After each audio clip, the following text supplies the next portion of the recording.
अनी है अरूप अनाम। इसीलिए नहीं, किसी के लिए नहीं, अरे सो केवल भगतन हित लागी, सो केवल भगतन हित लागी।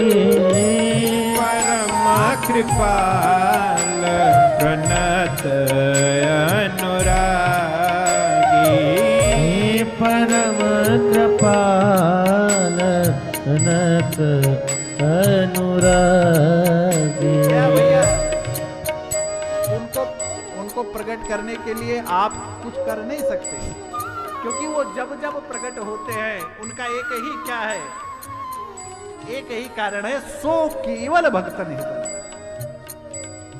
किसके लिए है? विप्रधेन सुर गुरु, विप्रधेन सुर संत हित,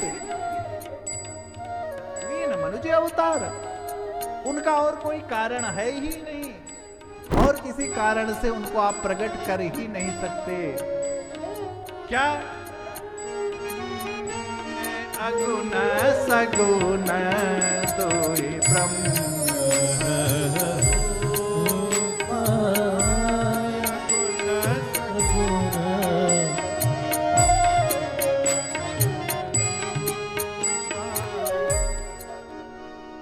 ये अगुण और सगुण, ये जो दो स्वरूप है, गोस्वामी जी ने कहा बस चाहे सगुणा ही अगुणा ही नहीं कछु भेद, कोई भेद नहीं है इनमें, इनके चक्कर में मत पड़ो।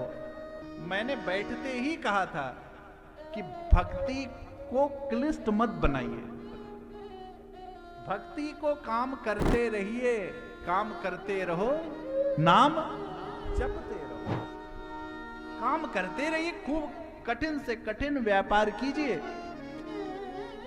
परंतु ये ध्यान रखिए इसमें लगिए नहीं। सारी समस्या का जड़ हमारी यही होता है, जब हमारी आसक्ति, देखिए उसका वैज्ञानिक कारण भी है। लोग कहते हैं ना कि फल के बिना, इच्छा के बिना काम कैसे करें महाराज जी, ये तो असंभव बात। अच्छा, बच्चा ये मान ले, रात दिन मान ले कि मैं आईएएस बन गया, अब मैं ऐसे बैठूंगा, वैसे बैठूंगा, ऐसे चलूंगा, ऐसा करूंगा। अभी आईएएस नहीं हुआ है वो, लेकिन उसके मन में स्वप्न जगने लगे कि हम तो आईएएस बन गए। अब ये बताओ, उसके आईएएस पढ़ने की क्षमता कम होगी कि बढ़ेगी? कम होगी कि बढ़ेगी? कम हो जाएगी। उसकी वर्किंग कैपेबिलिटी जिसको आप कहते हैं वो कम हो जाती है। जब आप बिजनेसमैन, बीइंग अ बिजनेसमैन, यदि वो ये सोचे कि now I get the all this things, तो उसकी जो काम करने की उसकी जो गति है वो बाधित हो जाएगी। वो अपनी एनर्जी का कुछ पार्ट उसी में लगा देगा।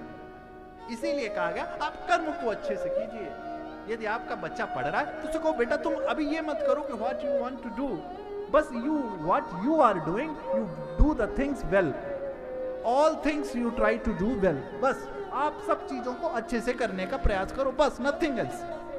You don't need to do anything apart from that. आपको इसके अलावा कुछ भी करने की जरूरत नहीं है बेटा।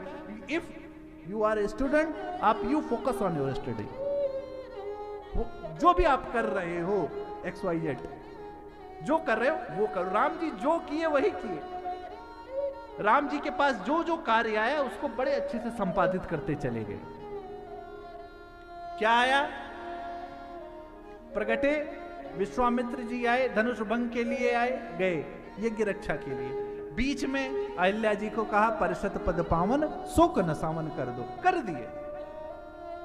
जो काम ये कभी राम जी आए थे विप्रधेन सुर संत के लिए, राम जी जानते थे कि रावण की वध करने के लिए मैं आया हूं, मुझे उठाए पनकीन, लेकिन कभी कभी उत्तेजित नहीं हुए। समय का इंतजार कीजिए, समय अवसर का इंतजार कीजिए, और अवसर का सदुपयोग करना ही तो कथा सिखाती है। अवसर का समुचित सदुपयोग कैसे करना है यही तो सिखाती है कथा। यही तो गोस्वामी जी ने क्या कहा, आपकी जो एनर्जी है जो इधर उधर बिखरी है, जैसे सूर्य क्या है, जब चारों तरफ बिखरा है तो बिखरा है, परंतु यदि एक एक मिरर के ऊपर सूर्य को एकत्रित कर दिया जाए तो वो अग्नि प्रकट कर देता है। सूर्य में इतनी ताकत है, नहीं है? आप बताइए, आप विज्ञान के स्टूडेंट हैं, नहीं कर देता है। वही सूर्य, बिखरे हुए सूर्य को जब आप एकत्रित कर देते हैं तो उसमें अग्नि प्रकट हो जाती है। उसी प्रकार जो हमारी इनर एनर्जी है, सत्संग क्या करता है, इनर एनर्जी जो आपकी बिखरी हुई है उसको एक करके आपको आपका परिचय करा देती है।